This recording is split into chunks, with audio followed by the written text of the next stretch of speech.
institutions, ang akin lang, based on our research lang, I have a strong feeling a result will come in this week. The reason why I feel that the result could be good or bad, no? May mga narinig ako mga sources na pananggulo lang to si SEC, i-decline eventually, but you know, I mean, ba't ka mag-meeting ng walong beses when you're going to decline it? Parang ka na mag-meeting sa Bombay, hindi mo pa uutangin pala.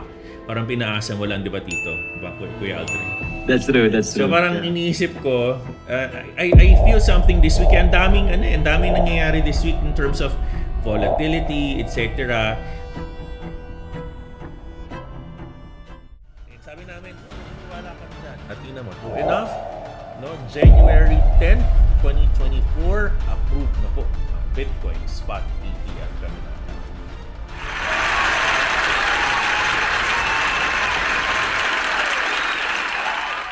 This is the Global Miranda Miner Group, our home of the culture of Malasakit. This is the Global Miranda Miner Group, our home of the culture of Malasakit.